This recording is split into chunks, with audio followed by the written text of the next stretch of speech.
Revenue అనేది మన డిపార్ట్మెంటే. పాలకొల్లు మండలం సంబంధించి సానివాడను ఎల్బిలి ఆ ఏఈని వాళ్ళందరినీ కూడా అటెన్షన్లోకి రమ్మానండి.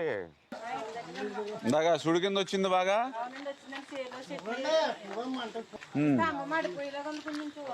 చెప్పాము తీయించేస్తారు. అది వచ్చేసిందండి పెద్ద మంట గిరగర తిప్పేసి.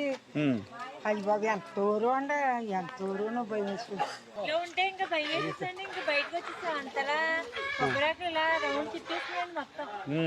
ఎప్పుడు చూడలేదండి అలాగా. వైర్లు మరి ఇంట్లో ఉన్నారమ్మా ఇప్పుడు? బయట ఉన్నామండి. నేనే మామిడి చెట్టుని ఎత్తుకున్నామండి. అక్కడ మామిడి చెట్లోకి వెళ్ళిపోయిందండి. సామాను అన్నాలు తిందాం అనుకుంటున్నామండి. అన్నం కుట్లు బయట ఎట్టుకున్నామండి. కుర్చీలో వచ్చి కూర్చున్నాం గిలాపండి. లాస్ట్ టైమే మనం తిత్లీ తుఫాన్ వచ్చినప్పుడు, హుదూద్ తుఫాన్ వచ్చినప్పుడు కొబ్బరి చెట్టుకి 4,000 నుంచి 10,000 రూపాయల దాకా ఇచ్చాం ప్రతి కొబ్బరి చెట్టుకి కూడా. అంచేత అన్ని కొబ్బరి చెట్లు కూడా రాయించండి. ఇలాగొచ్చి కాల్చారు ఇదేనా? ఎలా వచ్చి ఇప్పుడు చెట్లు అవి గట్టిగా కొట్టేసి పర్లే పర్లే.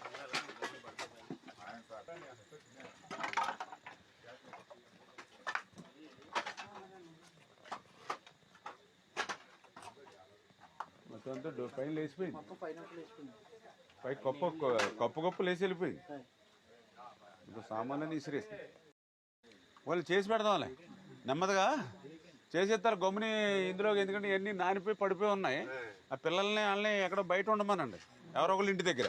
ఏమ్మా ఇది కొంచెం చెక్కలు పంపించారు, పంపించండి. ఇది కొంచెం సెపరేట్ చేసి బాగు చేసి కొంచెం నీట్గా చేసేద్దాం. బాగున్నారా? మీ పక్కకే మీరు లాగేయగలుగుతున్నారా? వైర్లు ఏమున్నాయి మా తమ్ముడు?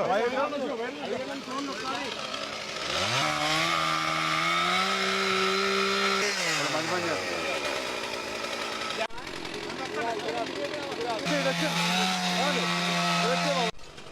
కట్ అయిపోయింది అక్కడ.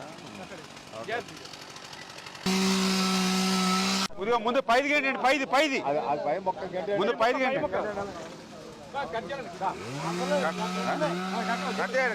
అలా రాదు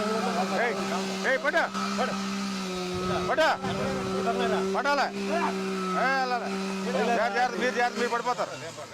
ఇప్పుడు ఇది లేపండి, లేదు వెళ్ళిపోతాయి.